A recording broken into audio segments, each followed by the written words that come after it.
bendiga a mis hermanos, amén. Doy gracias al Señor por esta oportunidad de poder predicar la palabra del Señor, amén. Porque debe ser un agrado para cada uno de nosotros poder hablar lo que el Señor tiene para cada uno de nosotros, amén. Así es que esta semana estuve leyendo en Samuel, en Primera de Samuel, una palabra que me llamaba mucho la atención cuando la leía, porque hablaba de este joven Samuel que su mamá lo llevó de chiquitito al templo, de chiquitito, como de 3 años o de 2 años, no sé a qué edad se destetaba al niño, como a los 3 años más o menos, de chiquitito lo llevó a vivir al templo con el sacerdote Elí. Y cuesta nosotros desprendernos. Si hoy día hiciéramos eso, a lo mejor hoy día ocurrirían aberraciones, no sé, violaciones, porque cuántas veces se ha contado, ¿cierto? Ha salido en las noticias que sacerdotes violaban a niños, ¿cierto? Pero eso me llamaba la atención de esta mujer, pero el agradecimiento de esta mujer tiene que haber sido tan grande para con Dios que hizo esto. Amén. Y voy a leer la palabra del Señor que se encuentra en Primera de Samuel, capítulo 3. Todavía nos quedan restos de resfriado, hermano, la garganta, así como que no. Pero bueno, ahí el Señor nos ayudará. Amén.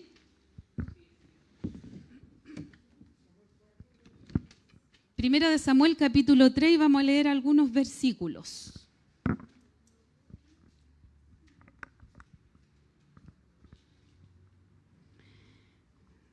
Si ya todos lo han encontrado, nos ponemos en pie y vamos a leer la palabra del Señor. Dice: Jehová llama a Samuel. Dice: el joven Samuel ministraba a Jehová en presencia de Elí. Y la palabra de Jehová escaseaba en aquellos días. No había visión con frecuencia. Y aconteció un día que, estando Elí acostado en su aposento, cuando sus ojos comenzaban a oscurecerse, de modo que no podía ver, Samuel estaba durmiendo en el templo de Jehová, donde estaba el arca de Dios. Y antes que la lámpara de Dios fuese apagada, Jehová llamó a Samuel y él respondió: heme aquí. Señor Jesús, su palabra ha sido leída. Yo le pido, Dios eterno, que usted pueda hablar a nuestras vidas, Señor, a través de esta palabra. Su palabra dice que no vuelve vacía y eso es lo que yo creo, Señor. En esta hora, Padre eterno, prepare los corazones de cada uno de mis hermanos para poder recibir esta palabra, Señor. Gracias le damos, Señor, porque tenemos la oportunidad de oír su palabra en estos tiempos, Señor. Así es que gracias le damos, Dios mío, y usted bendíganos en esta noche, en el nombre del Padre, del Hijo y del Espíritu Santo. Amén. Amén. Quería tomar, mis hermanos, tres puntos importantes, compartir con ustedes 3 aspectos o puntos que me llamaron la atención de esta lectura que leímos. Y una de ellas dice: y la palabra de Jehová escaseaba en aquellos días, no había visión con frecuencia. Segundo, Elí acostado en su aposento cuando sus ojos comenzaban a oscurecerse de modo que no podía ver. Y tercero, antes que la lámpara de Dios fuese apagada, Jehová llamó a Samuel. Amén. Estos 3 aspectos quiero tratar de explicarlo, de que ustedes los puedan entender. Y primero vamos a hacer el contexto de lo que sucedía en estos tiempos. Era el tiempo de los jueces. Era el tiempo de los jueces, mis hermanos, y en este tiempo de los jueces era una época donde Dios no hablaba, era una época donde Dios estaba como en silencio, porque sucedía algo en esos tiempos que era como la tónica del tiempo de los jueces, porque hubieron varios jueces, ¿cierto? Hubieron más de 10 jueces. Entonces, la tónica de los jueces era de que Dios me bendecía, era como un círculo vicioso. Dios me bendecía, ¿cierto? me restauraba, ¿cierto? Y yo me enfriaba y yo pecaba, ¿cierto? Y yo me humillaba y Dios me perdonaba y Dios me volvía a restaurar. ¿Se fijan en el ciclo, cierto? Entonces todo ese ciclo sucedió en cada uno de los jueces. Y aquí estamos hablando del juez Elí. Elí era el sacerdote y juez de Israel en ese momento. Entonces, el pueblo de Israel estaba viviendo en esa tónica, en que Dios me restauraba, me bendecía, en que yo pecaba, en que yo me daba cuenta que había pecado, iba y me humillaba delante del Señor y el Señor me perdonaba, me volvía a bendecir y volvía a ser restaurada, ¿cierto? Y si usted se fija, esta tónica hoy día también pasa. Hoy día sigue pasando esta tónica, porque esa es la tónica, ese es el círculo que siempre se ha ido plasmando en cada palabra desde que el Señor llamó a Abraham hasta estos tiempos. Esa tónica siempre ha existido, desde que estuvieron en el desierto, Jacob y José, y siempre la tónica era lo mismo, ¿cierto? El Señor me restauraba, el Señor me bendecía. Yo pecaba porque estaba tan bien, entonces me descuidaba de mi vida espiritual y pecaba, ¿cierto? Después me daba cuenta que pecaba y me humillaba delante de Dios, Dios me perdonaba, Dios me volvía a restaurar, ¿cierto? Y volvía a ser feliz. Y esa era la tónica que se estaba dando en estos tiempos de Samuel, en estos tiempos del sacerdote, el sumo sacerdote Elí. En estos tiempos era el sumo sacerdote Elí, eso que no se les olvide. Y Samuel era un niño pequeño, ahí en ese momento ya estaba más grande, ¿cierto? Pero había un proceso en ese tiempo de decadencia espiritual, una sociedad que estaba alejada de Dios. Cada quien hacía lo que le venía en gana, igual que hoy día, porque ¿sabía usted que hoy día usted también puede hacer lo que le venga en gana? Usted si quiere viene a la iglesia, si usted quiere lee la palabra, si usted quiere se arrodilla a orar, si usted quiere no ora, si usted quiere ayuna, si usted quiere no ayuna. Usted puede hacer lo que le venga en gana. Igual que en esos tiempos, la gente venía y hacía lo que le daba la gana. No estaba la palabra no me gusta decir, no estaba ni ahí. Pero eso era lo que sucedía. No había palabra, no había palabra. Entonces la gente, como no había palabra, hacía lo que le daba en ganas.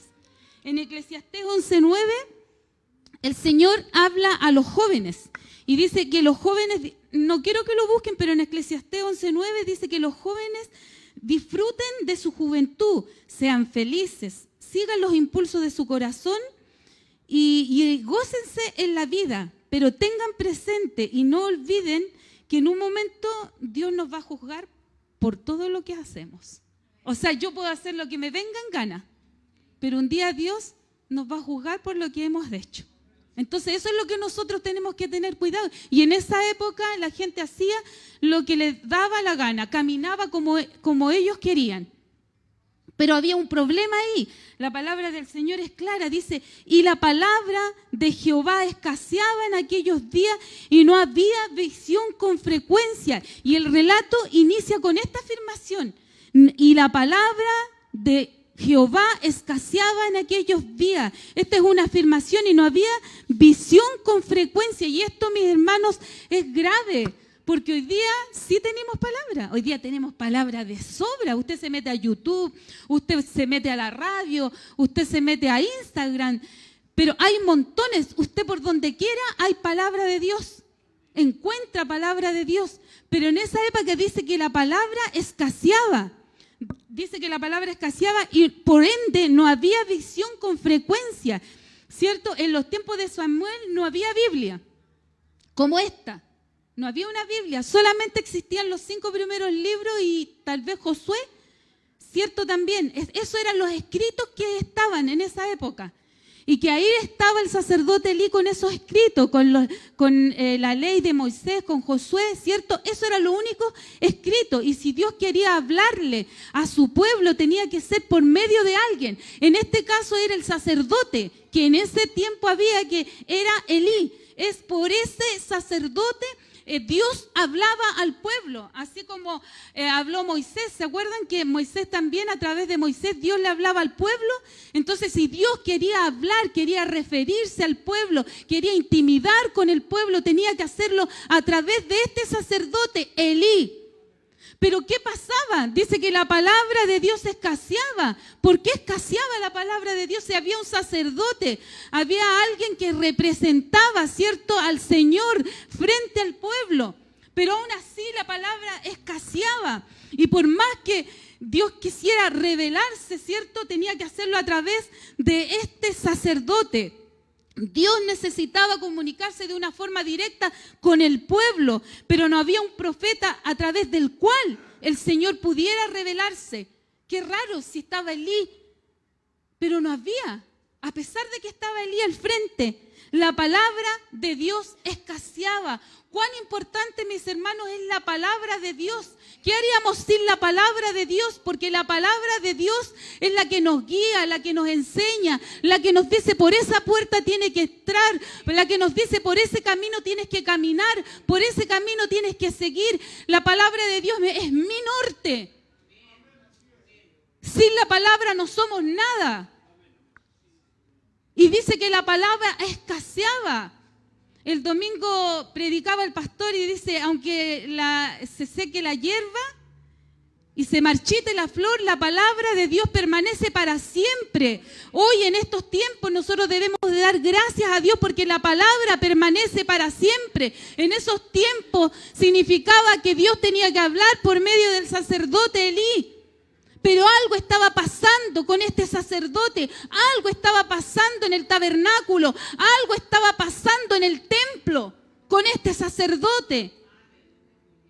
Porque Dios no quería hablar, Dios estaba en silencio, no había palabra de Dios. Y si hubo una palabra de Dios, fue una palabra de juicio para el propio Elí, el sacerdote. Entonces la palabra es importante, por eso tenemos que dar gracias a Dios, porque hoy día tenemos esta palabra, que podemos estirar la mano y tomarnos de la palabra. Lo tenemos como accesible a nuestras vidas. Y es la palabra de Dios, es el mismo Dios que habló a Moisés, es el mismo Dios que habló a Abraham, a Jacob, a José. Ese mismo Dios es el que nos habla hoy día. Y la gente estaba como si nada, escaseaba la palabra y a ellos les daba lo mismo. Les daba lo mismo que no hubiera, porque vivían en ese círculo vicioso. Peco, ¿cierto? Después me arrepiento, después el Señor me restaura y después vuelvo a pecar. Esa era la tónica del pueblo, que es muy parecida a la de hoy día con nosotros. La diferencia es que nosotros tenemos la palabra todos los días. No necesitamos que venga y Dios hable a través de un sacerdote. Aquí está la palabra del Señor. En Proverbios 29:18 dice que la profecía, que sin la profecía el pueblo se desenfrena, mis hermanos. Sin la palabra de Dios el pueblo se desorienta. Sin la palabra de Dios el pueblo se pierde. Por eso que la palabra es tan importante ahora como en esos tiempos. Y aquí hace una afirmación significativa. Y la palabra de Jehová escaseaba en aquellos días, por ende no había visión con frecuencia. La palabra de Dios es la que nos ilumina, es la que nos orienta, nos muestra el camino. Sin la palabra de Dios no podemos movernos. Y dice el segundo que anoté, dice que Elí estaba acostado en su aposento. Mire lo que estaba haciendo el sacerdote cuando debía estar haciendo otras cosas. Elí estaba acostado en su aposento cuando sus ojos comenzaron a oscurecerse, de modo que no podía ver. Y eso era grave, que el sacerdote no pudiera ver, mis hermanos. Era algo grave que estaba pasando en el tabernáculo, en el templo. Y esto apunta no solamente a un aspecto físico, sino que también a un aspecto espiritual. Ya Elí no distinguía, no tenía discernimiento, el sacerdote Elí. Y esta, mi hermano, es la triste condición de quien se aleja de Dios. El que se aleja de Dios ya no ve, ya no entiende, ya no tiene discernimiento. Y uno dice, ¿pero cómo? Porque se alejó de Dios, porque ya la palabra no está en su corazón, porque ya no escucha la palabra. Bendito sea el nombre del Señor. Elí estaba, dice, acostado en su aposento. Elí, quien era el sumo sacerdote, que tenía la misión de administrar la adoración a Dios, quien era el que intercedía por el pueblo, por los pecados que cometían, quien era el que llevaba, ¿cierto?, el sacrificio delante de Dios para la expiación del pueblo. Ese era el trabajo del sacerdote. Pero dice que estaba acostado en su aposento. Yo me imagino que a lo mejor se levantaba hasta tarde. Pero el sacerdote tenía una labor importante dentro del tabernáculo. De hecho, nosotros estamos estudiando la palabra y dice que los sacerdotes no heredaban tierra porque ellos estaban solamente concentrados en atender el templo, el tabernáculo. Todo lo que se necesitaba dentro, ellos tenían que estar atentos. Y cuando el pueblo se movía, dice que ellos tomaban las cosas, las ordenaban, las embalaban y salían y volvían a ordenarlas cuando se asentaban en un lugar. Y esa era labor solamente de ellos, no podía haber nadie más. Si alguien quería ir a ayudar, dice la palabra que caía muerto. Porque esa era la labor del sumo sacerdote y los sacerdotes. Pero algo le pasaba a Elí. A pesar de que Dios lo había llamado, no se le reveló más. Y poco a poco se fue alejando de Dios. Elí descuidó dos cosas importantes. Descuidó su familia y descuidó su sacerdocio. Dos cosas importantes, su familia y su sacerdocio. Dice, sus ojos comenzaron a oscurecerse, de modo que ya no podía ver. O sea, Elí perdió el discernimiento, ya no podía ver. Por lo tanto, ¿cómo Dios iba a hablar al pueblo? Si la persona en la cual transmitía su palabra no estaba caminando como tenía que caminar, si estaba en pecado, si estaba permitiendo cosas que no debía permitirse, ¿qué estaba pasando en lo espiritual? Y aquí quiero concentrarme y la palabra, quiero concentrar la palabra en esto y quiero que ustedes entiendan que algo estaba pasando en este tiempo, en esta situación, en lo espiritual. Y aquí hay un contraste, mis hermanos. Aquí hay una casa sacerdotal, hay un templo, un tabernáculo, como usted quiera llamarlo, que es la casa de Elí. El tabernáculo ahí donde estaba Elí. Hay una casa ahí, que es la casa de Elí. Y esta casa está corrompida. Y esto quiero que lo entiendan para que vean el contraste. Y esta casa está corrompida porque los hijos del sacerdote en el capítulo 2 habla que los hijos de este sacerdote comían de las ofrendas del sacrificio. Y yo sé que mis hermanas entienden todo esto, porque lo estamos estudiando. Comían de las ofrendas del sacrificio, se robaban las ofrendas, se acostaban con las mujeres en las puertas del tabernáculo. Y el problema más grande, mis hermanos, que esta casa, el tabernáculo, representaba a Dios en la tierra. Ahí en el tabernáculo estaba la presencia de Dios. Y ahí, en ese lugar donde estaba la presencia de Dios, los hijos de Elí estaban cometiendo pecados, aberraciones sexuales, se robaban la ofrenda, se robaban la carne, que era para el sacrificio, y se la llevaban a su casa. Hacían lo que querían. Y dice que Elí, el sacerdote, su papá, no hacía nada, no les estorbaba. Es como, oye, ¿sabéis qué? Están diciendo todo afuera que ustedes se están portando mal. ¿Y qué van a hacer?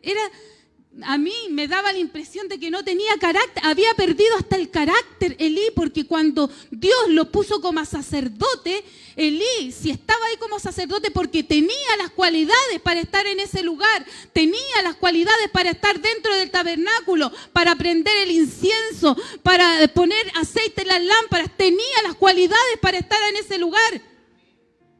pero con el tiempo se fue metiendo en el mismo círculo, en el círculo de que Dios me bendice, estoy bien, estoy arriba, y me enfrío y peco, y después peco y me humillo delante de Dios y Dios me perdona y vuelve a restaurarme. El Señor comenzó a meterse en ese círculo y así todos los jueces para adelante. Ese era el problema que existía en el pueblo de Israel en ese tiempo.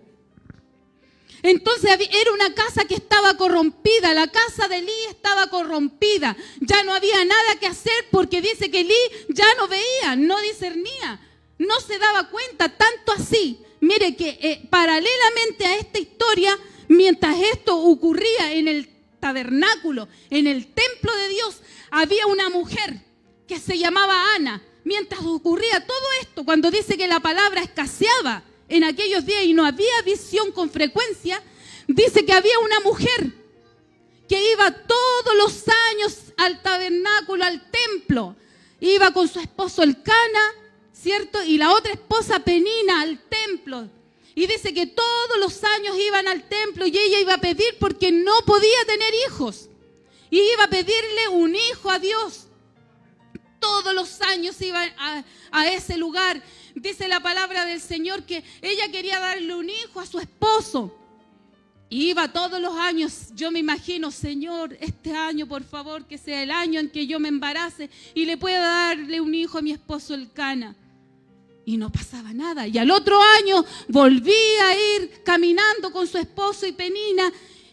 Y decía, Señor, por favor, que este año sea para que esta mujer me deje de hacerme bullying, no sé. Por favor, Señor. Y no pasaba nada. Iba el otro año y le decía, Señor, por favor, dame un hijo para que cuando yo esté vieja, ese hijo pueda cuidarme, pueda sustentarme. Y no pasaba nada. Iba el otro año y al otro año y al otro año hasta que en un momento dijo, Señor, si tú me das un hijo, yo te lo entrego a ti para siempre. Y te lo entrego, hago voto para entregarlo como un nazareo. Cuando Ana cambia su oración, cambia todo. Mientras la casa de Elí estaba en pecado, había una mujer que estaba orando. Pero al principio estaba orando mal, pero después cambia su oración. Y cuando cambia su oración, el Señor dice, aquí está el sustituto de Elí. Aquí está el sustituto de Elí, porque cuando nosotros vemos todo oscuro, todo malo, el Señor está trabajando por debajo. El Señor está buscando el sustituto para Elí. Y a veces nosotros nos desesperamos cuando vemos que todo está mal, porque no vemos, pero el Señor está trabajando. A pesar de que escaseaba la palabra, había una mujer, una familia que iba todos los años a orar. O sea, era una familia cristiana que buscaba la presencia de Dios a pesar de que no había palabra. Entonces el Señor en lo oscuro estaba preparando a un niño pequeñito que estaba ahí. Y a diferencia, y ahí hay otro contraste, a diferencia de los hijos de Elí, que eran hijos malos, que eran hijos que Elí no supo educarlos. Dice que Samuel temía al Señor, se crió temiendo al Señor. Pero estos no le tenían miedo a nadie, les daba lo mismo todo. Ahí hay otra comparación. Samuel se crió de otra manera, a pesar de que estaba con el sacerdote Elí. Bendito sea el nombre del Señor. Aunque veamos todo oscuro, el Señor está trabajando, el Señor está preparando. Bendito sea el nombre del Señor. Y dice la palabra del Señor, y antes que la lámpara de Dios fuese apagada, Jehová llamó a Samuel. Antes que la lámpara todavía estaba encendida. La lámpara no se había apagado. La lámpara no se ha apagado todavía. La lámpara todavía está encendida. A veces pensamos que la lámpara está apagada, pero la lámpara nunca se va a apagar. La lámpara siempre va a estar encendida, aunque puede estar el pábilo, dice, humeante, pero el Señor no va a dejar que se apague. Siempre el Señor va a tener una palabra. Por eso que es tiempo que nosotros busquemos la presencia de Dios, mi hermano, que estos cultos, ¿cuántas personas hay aquí? 20, pero el Espíritu Santo está aquí en este lugar. Y el Señor necesita que no sea un culto común y corriente. El Señor necesita que haya un cambio en cada uno de nosotros, que cuando nosotros estemos en este lugar, que nuestro corazón arda, que nuestro corazón palpite. Porque si no nos vamos a ir igual como venimos. El Señor necesita que ustedes y yo creamos que todavía la lámpara está encendida, que aún no se ha apagado, que aunque esté todo oscuro, la lámpara está encendida. ¿Sabía usted que la lámpara tenía un lugar muy importante? Porque dentro del tabernáculo, sin esa lámpara no se podía ver nada. La lámpara iluminaba ese lugar, porque no había luz eléctrica, pero tenía que estar encendida día y noche. Esa era una labor del sacerdote, día y noche la lámpara encendida. ¿Sabe qué? Para poder mirar el arca del pacto, para poder mirar los panes de la preposición, para poder mirar, no sé si había arena o ponían alfombra, pero todo eso se hacía con la lámpara encendida. En Juan 9, me parece que en Juan 9 dice que hubo la fiesta de los tabernáculos donde se encendían antorchas. En la fiesta de los tabernáculos. Y esas antorchas ellos las ponían para decirle a los judíos. El judaísmo decía que ellos eran la luz de los judíos. Era como algo simbólico. Y Jesucristo aprovecha esto. Dijo, yo me voy a aprovechar de esto. Y yo les voy a decirles que yo soy la luz del mundo. Jesús es la luz del mundo. Jesús es la luz que nos ilumina, mis hermanos. Sin Él no podemos hacer nada. Y esa es la comparación que yo quiero que nosotros, cada vez que nosotros sintamos que la lámpara se está apagando, hay una mujer, hay un hombre que está allí orando y que Dios está trabajando en secreto. Porque Dios trabajó en secreto. Dice que el niño, aquí dice la palabra, dice el niño ministraba a Jehová delante del sacerdote Elí. Y en el 18 dice el joven Samuel ministraba en la presencia de Jehová, vestido de un efod de lino. Y en el 3 dice el joven Samuel, o sea que era un joven, ya yo me imagino ya tenía más de 12 años. Y estaba ministrando, dice, al lado del sacerdote Elí. Entonces Dios, cuando nosotros sintamos que todo está negro, que todo está oscuro, que todo está mal, que este mundo está patas para arriba, que todos están haciendo lo que quieran hacer, Dios está trabajando en secreto. Dios está trabajando en secreto, porque hay una bendición. A pesar de que yo veo todo eso negro, hay una bendición allí. ¿Saben cuál era la bendición? Que Dios iba a levantar a Samuel. Ese era el nuevo sacerdote, el juez de Israel, el profeta de Dios. Todo eso fue Samuel, un hombre de Dios. El Señor me decía a mí que la lámpara aún no se ha apagado, que todavía es tiempo. Todavía es tiempo de volver a Él. Todavía es tiempo de buscarle a Él. Todavía es tiempo, mis hermanos. No tenemos que caer en el letargo de venir a una reunión común y corriente. Es que esto no tiene que ser común y corriente. Es que para nosotros, los cristianos, las cosas de Dios no tienen que ser comunes y corrientes. Porque cuando nosotros hagamos las cosas de Dios comunes y corrientes, la lámpara se va a empezar a apagar. La lámpara se va a empezar a apagar. Como cuando los filisteos se llevaron el arca del pacto, cuando los hijos de Elí fueron a pelear contra los filisteos, dijeron, ya llevemos el arca del pacto. Yo creo que con el arca del pacto vamos a ganar. Y la llevaron y perdieron. Y más encima los mataron, porque tomaron el arca como un amuleto. Y no como la presencia de Dios, no como lo que era el arca del pacto, no como lo que representaba el arca del pacto, era la presencia de Dios. Imagínense qué situación, qué es lo que sucedió en el pueblo de Israel. devastado Elí. Imagínense, tanto fue así que cuando vinieron a avisarle a Elí que sus 2 hijos que habían perdido primero la guerra. Y Elí, yo me imagino sentado, porque siempre lo muestra, la palabra de Dios lo muestra que está sentado, afirmado de una columna del tabernáculo, y yo me imagino que estaba sentado. Y dice que vienen a decirle, ¿sabes qué? Perdimos y más encima nos quitaron el arca. Y tus 2 hijos murieron. Yo creo que para él fue terrible que se hayan muerto sus hijos. Fue terrible que hayan perdido la batalla. Pero lo más terrible fue que la presencia de Dios ya no estaba en ese lugar. Fue que la presencia de Dios no estaba en ese lugar. Imagínense que ellos estaban con la presencia. Eso pasa cuando nosotros nos hacemos muy confianzudos. Porque la palabra de Dios, la presencia de Dios estaba en ese lugar. Siempre estuvo ahí con Elí, con Samuel, con los hijos de Elí.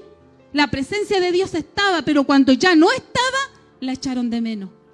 Y a veces eso no sucede. La presencia de Dios está en este lugar, pero nosotros venimos y nos sentamos y cantamos y nos vamos. Y la presencia de Dios está en este lugar.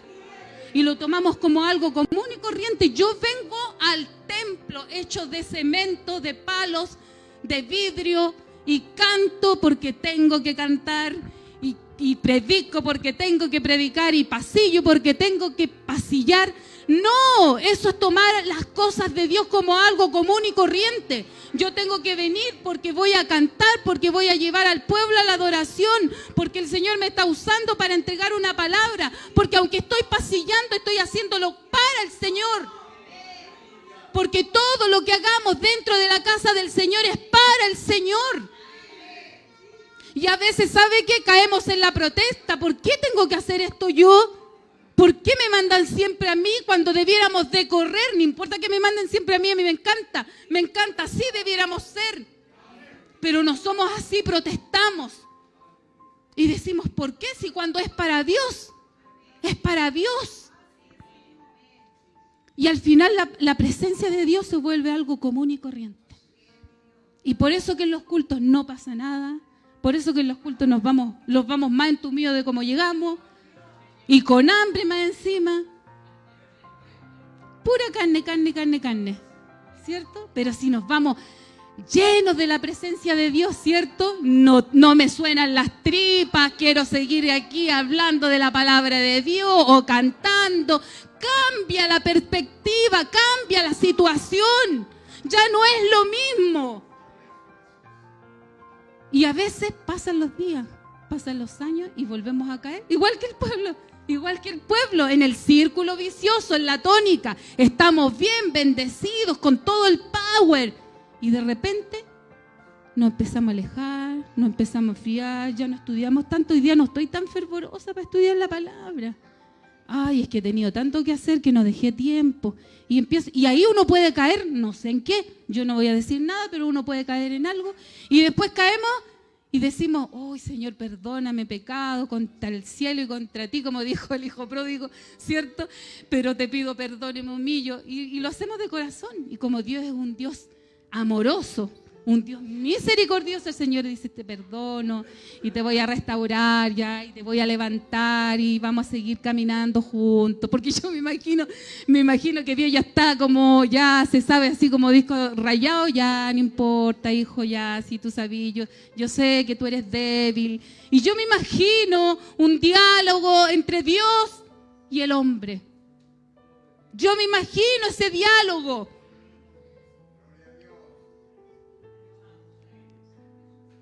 Y qué bueno que el diálogo sea así y que no sea de otra forma. Qué bueno que el diálogo sea así, porque tenemos una oportunidad y el Señor me dice que la lámpara todavía está encendida, que no se ha apagado la lámpara, todavía está encendida. Bendito sea el nombre del Señor. Nunca perdamos la esperanza porque la lámpara todavía está encendida y no se ha apagado. Todavía tenemos tiempo. Amén. Y Dios está trabajando en los secretos. No entendemos, pero Dios está trabajando en los secretos. Amén. Póngase en pie, mi hermano.